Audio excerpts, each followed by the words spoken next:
1 2 3।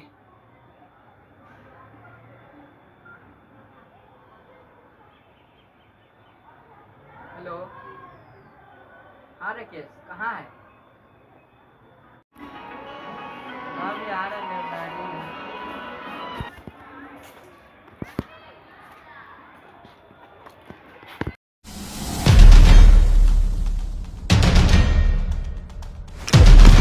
Ma'am क्या कर रही हो आप? क्या कर रही हो मतलब? इधर आओ।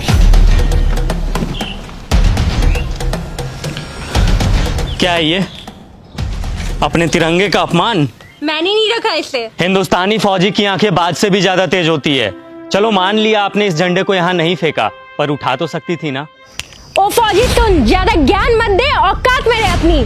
अपनी औकात में ही हूँ। अगर मेरी आंखों के सामने कोई तिरंगे की बेइज्जती करेगा ना तो आंखें निकाल लूंगा मैं उसकी। क्या सिर्फ हम फौजी का ही कर्म है तिरंगे की हिफाजत? ये कोई ऐसी वैसी चीज है क्या? अपने देश की आन बान शान है ये, और तिरंगे की हिफाजत सिर्फ फौजी का कर्म नहीं बल्कि हर हिंदुस्तानी का फर्ज है। अरे जाना यार, टाइम मत खराब कर मेरा, बहुत देखे हैं तेरे जैसे। मेरे जैसे नहीं देखे होंगे। तूने एक लड़की को थप्पड़ मारा? लड़की को नहीं मारा, बल्कि बदतमीज लड़की को मारा। हमें यह नहीं सिखाया जाता कि किसी बेगुनाह इंसान पे अपना हाथ भी उठाया जाए, लेकिन इतना तो तुम्हें भी पता होगा कि अगर कोई इंसान हमारे तिरंगे की तरफ आंख उठा करके भी देखेगा तो हिंदुस्तानी फौजी आंखें निकाल लेगा उसकी। फौजी होने का बड़ा घमंड है तुझे, औकात ही क्या है तुम्हारी? घमंड नहीं, फौजी होने का बहुत ही ज्यादा घमंड है मुझे, और इतनी औकात ही मेरी काफी है। तुम जैसे लोग ना 25-30 हजार की नौकरी करके ही खत्म हो जाते हो, और देख मेरी औकात, 10 लाख की गाड़ी में घूमती हूँ। तुम घूमो 10 लाख की गाड़ी में, हमें 50 डिग्री गर्मी, -50 डिग्री ठंडी, तेज बारिश में भी बॉर्डर पे खड़े होकर अपने देश के लिए हंसते हंसते सीने पे गोली खाने में फक्र महसूस होता है। यही हमें सुकून देता है। तुम क्या जानो असली देशभक्त होता क्या है? सुन, अब बहुत हो रहा है तेरा। तूने तो मुझे एक थप्पड़ मारा ना, मैंने तुझे 10 ना मरवाया ना, तो मेरा भी नाम हनी नहीं। मेरी दीदी यहाँ की डीएम है। रुक, अभी बुलवाती उसे। तू बस यहाँ से भागना मत। बिना डरे सीने पे गोली खाने वाले को थप्पड़ से डरा रही हो? फौजी हूँ, 1 इंच भी अपनी जगह से पीछे नहीं हटूंगा। जिसे बुलाना है बुला ले। मैं भी तो जरा देखूं उसे अपना देश प्रेम पहले दिखता है या फिर ये बहन। रुक, अभी समझ आ जाएगा।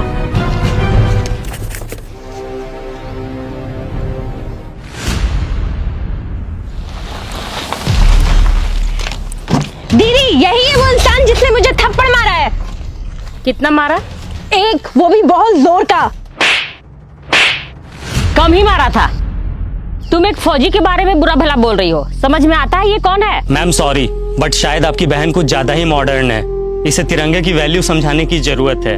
इसने ये तिरंगा इधर फेंका और जा रही थी। वो फट गया तो रख के क्या करती? अच्छा, फट गया था। 1 मिनट मैम।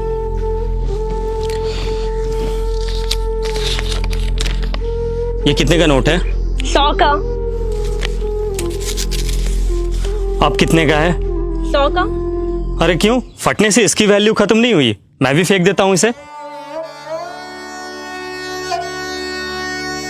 बड़े शर्म की बात है, एक नोट फट जाने के बाद भी अपनी वैल्यू नहीं खोता, चाहे वो 10, 20, 50, 100, 1000 कितने का भी हो। लेकिन हमारा तिरंगा जो अनमोल है वो फट जाने के बाद अपनी वैल्यू खो देता है। लोग इसे फेंक देते हैं। वाह। अब आपको कुछ बोलने की जरूरत नहीं है। आई एम सॉरी, मुझे सब समझ में आ गया है। अफसोस कि तुम्हें अब समझ आया, जबकि अपने तिरंगे की कद्र करना ये कोई समझाने की बात ही नहीं है। हम फौजी जब तुम लोगों की सुरक्षा में 20-20 किलो का वजन लेकर हमेशा खड़े रह सकते हैं, तो क्या तुम लोग एक तिरंगा नहीं संभाल सकते हम लोगों के लिए, अपने देश के लिए?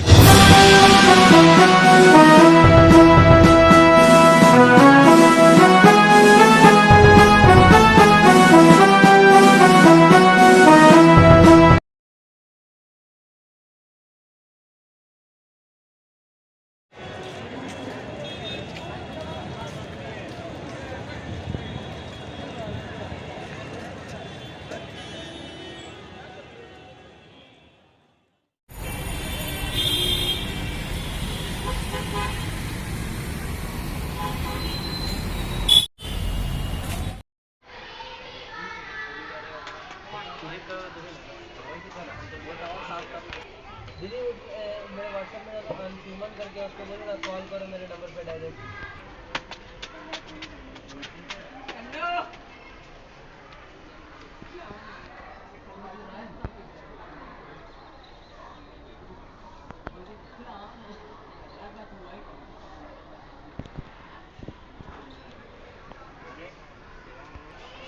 तगड़ा था। हाँ वो सैंडी